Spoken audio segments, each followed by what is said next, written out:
मी असा एक संकल्प केलेलाच आहे की महत्त्वाच्या दिवशी, सणासुदीच्या दिवशी मी माझं अराजकीय, माझं घरगुती रुटीन जेव्हा मी घरी असते ते तुमच्याशी शेअर करावं. आणि या श्रावण महिन्यापासून याला सुरुवात झाली.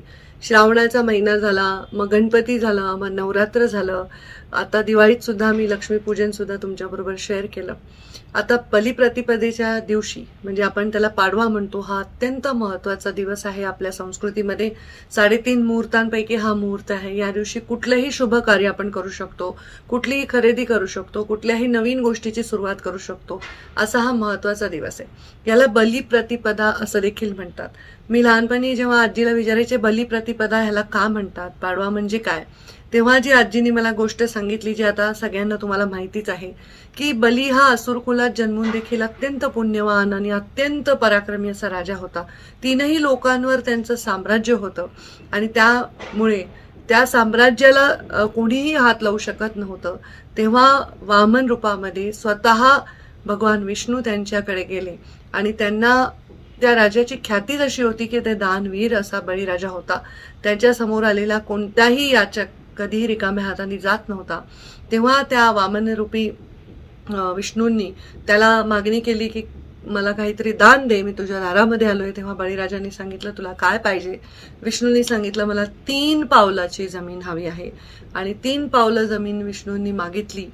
तेव्हा बळीराजांनी सांगितलं की लगेच मी तुला 3 पावलं जमीन देतो. आणि ही 3 पावलं विष्णूंनी पृथ्वी व्यापून टाकली, स्वर्गही व्यापून टाकला. आणि मग विचारलं 3रं पाऊल मी कुठं ठेवू. दानवीर असा बळीराजा इतका स्वतःच्या शब्दाला पक्का होता की त्यांनी सांगितलं हे 3रं पाय तू माझ्या मस्तकावर ठेव. त्यांच्या त्या सगळ्या स्वभावाला, त्याच्या त्या समर्पणाला म्हणजे समक्ष बघितल्यानंतर स्वतः विष्णूंनी असा त्यांना आशीर्वाद दिला की पाताळ लोकामध्ये नेहमी तुझं राज्य राहील आणि त्याचा द्वारपाल म्हणून मी स्वतः काम करेन. अशी सगळी आख्यायिका आहे. आणि त्यामुळे बळीराजा, आज म्हणतात इडा पिडा टळो बळीचं राज्य येऊ, असं आपण म्हणत असतो. आपला बळीराजा शेतकरी आहे आणि तो बळीराजा आहे, त्याचं 3ही लोकांवर खरं तर म्हणजे वास्तव्य आहे. 3ही लोकांवर त्यांचं राज्य आहे. प्रतीक बघा किती योग्य आहे. आज पृथ्वीवरचा कुठलाही देश किती मोठा महासत्ता असू द्या, बळीराजाशिवाय तो चालू शकत नाही. कारण तुमच्या तोंडात जेव्हा घास घालायची वेळ असते तेव्हा त्या भागातला शेतकरीच ते काम करू शकतो. म्हणून बळीचं राज्य आता 3ही लोकात आहे असं म्हणायला हरकत नाही. कुठेतरी पर्यावरण रूपी संकट या बळीराजाला अडचणीमध्ये आणत आहेत. पर्यावरण बदलत आहे. आज दिवाळी आहे, आपण जोरजोरात लड वगैरे वाजवून साजरी करतो. जितके मोठे फटाके जो वाजवतो तितका तो मोठा धनाढ्य माणूस आहे. किती मोठे फटाके, म्हणजे किती रुपयाचे फटाके आपण वाजवले ह्याच्यावर सुद्धा शाळेतले मुलं चर्चा करायचे आमच्या काळात. आता मला माहित नाही काय करतात. पण हे सगळं बघत असताना ह्याच्यात आपण कुठेतरी पर्यावरणाचा ऱ्हास करतोय. त्यामुळे आपली सणवार साजरी करत असताना आपण कुठलंही प्रदूषण, ध्वनीचं असो, वायूचं असो, कुठलंही प्रदूषण करू नये. पहा तुम्ही आता मुंबईमध्ये काय परिस्थिती आहे. दिल्लीमध्ये श्वास घेणं मुश्किल झालंय.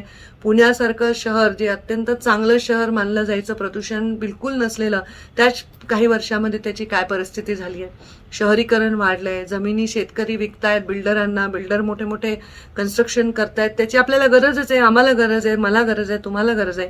पण हे करत असताना पर्यावरणाचे नॉर्म्स आपण कुठेतरी धाब्यावर बसवतोय की काय, असा प्रश्न येतो.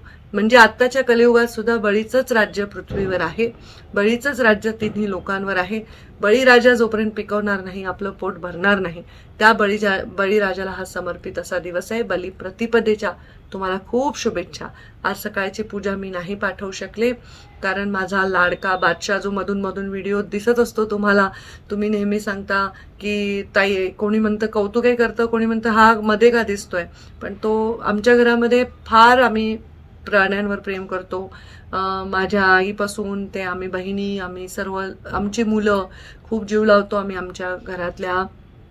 म्हणजे आपल्याकडे पूजा करताना पण आपण द्विपाद चतुष्पाद म्हणत असतो, त्यांच्यासाठी पण आपण पूजा करत असतो. तर आमच्यावर खूप आमचा जीव आहे. आज त्याला बरं नाही आहे आणि दुर्दैवाने सकाळी त्याला ॲडमिट करावं लागलं. त्यामुळे माझ्या जीवाची खूप घालमेल होती, माझं लक्ष कशात लागत नव्हतं.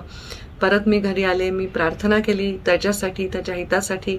आपण असा जीव आपल्या आजूबाजूच्या झाडांना, आपल्या प्राण्यांना, आपल्या लोकांना लावलाच पाहिजे.